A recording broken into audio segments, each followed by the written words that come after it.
Hey love bugs, welcome to Love Grind. I am Ebony, your host, and I'm so glad that you joined me tonight. I hope your holidays were wonderful.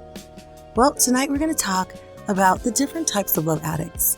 Can a parent love too much?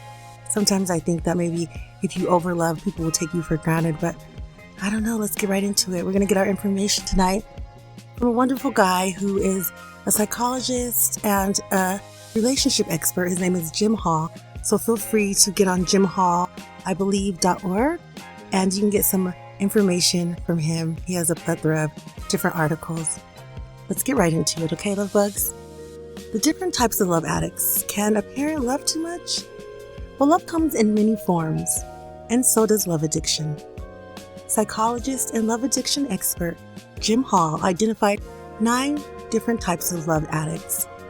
While the behaviors may look different on the surface, they all share the same core patterns: dependency, loss of self-control, obsessive longing, and difficulty sustaining long-term, healthy, intimate relationships.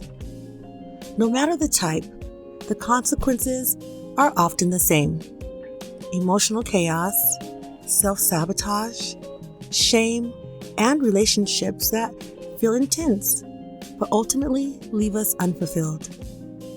Living a life romantically unfulfilled isn't really living. It's just surviving, love bugs. And the truth is, there is another version of your love life available to you once you're willing to honestly see where you stand. In previous episodes, we talked about the typical love addict and the avoidant love addict, and how these two often magnetically find one another.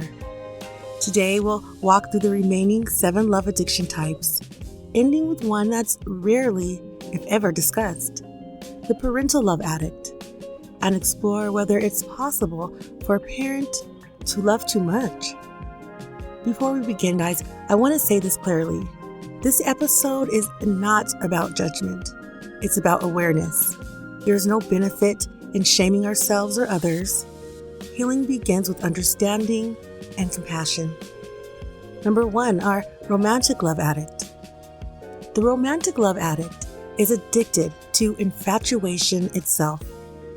They move from one intense short-term relationship to the next, often lasting a few weeks or months. And they fall fast, feel deeply, and believe they are truly, truly in love. But what they're actually chasing is the chemical rush of passion, fantasy, and possibility.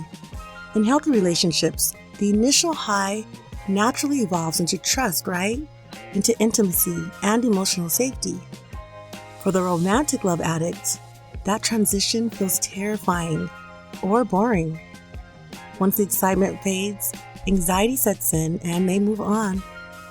They let go quickly, not because they don't care, but because staying would require emotional depth, vulnerability, and stability, which feels unsafe and unheard of for the romantic addict. Number 2, the anorexic love addict. The anorexic love addict moves in the opposite direction. Often, once a typical love addict, they've experienced so much emotional pain that they decide intimacy itself is the danger. Instead of chasing love, they avoid it entirely. They compulsively restrict emotional closeness, much like someone with anorexia restricts food.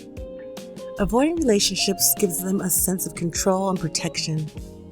But the cost is isolation, fear, and emotional starvation. While understandable, this pattern is also a form of self-abandonment. Love becomes the enemy, and genuine connection is pushed away before it has a chance to exist. Or number 3, the non-romantic love addict. The non-romantic love addict becomes emotionally addicted to people outside of romantic relationships. This could be a friend, coworker, a boss, teacher, a spiritual leader, or even a celebrity. There's no sexual or romantic intention, but the emotional attachment is very intense. They obsess, they idolize, and rely on the presence of the other person to feel whole. The fantasy and emotional dependency eventually overwhelm the other person, who often pulls away reinforcing the addict's abandonment wounds. The abusive love addict, number 4.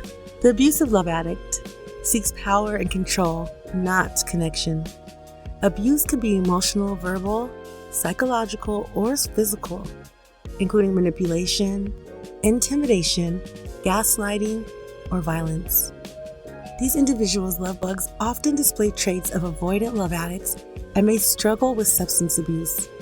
After abuse episodes, they often show remorse, affection, and promises, creating a dangerous cycle that keeps their partner emotionally trapped.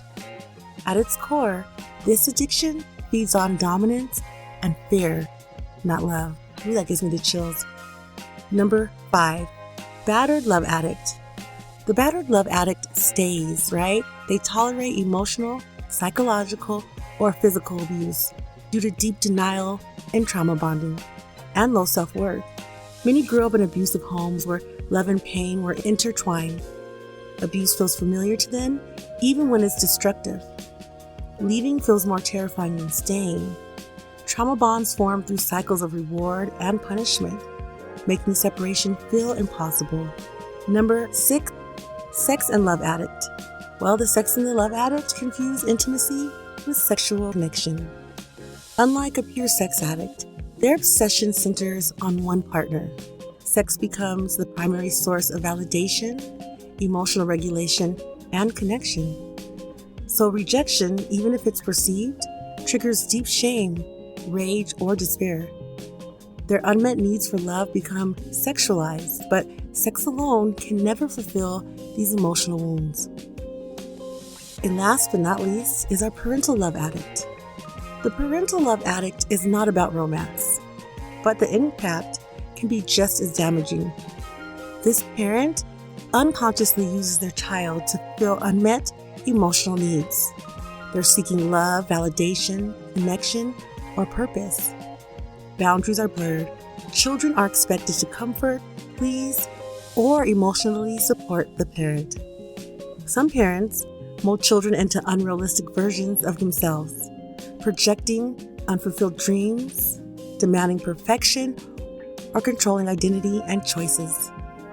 Children raised this way often grow up emotionally lost, unsure of who they are or what they want. They may become avoidant, entitled, anxious, or deeply codependent in adulthood. Loving a child does not mean needing them. Parenting is about supporting who a child is, not who we want them to be. It's common to overlap between types, right? Love addiction isn't black and white, and patterns can shift over time. But most people have one dominant type that shows up again and again. Each type is drawn to another because it feels familiar. We often choose partners who reflect our earliest wounds, not because we're broken, but because part of us hopes this time we'll heal differently. Healing begins when awareness replaces denial. I haven't given up on love, even after my heartbreak. And if you're listening to this, I believe some part of you hasn't either. Thank you for being here with me tonight at Love Grind. Make sure you're visiting my pages, and please give yourself empathy. And please make all the decisions you can with your heart. And until next time, love bugs, I'm out.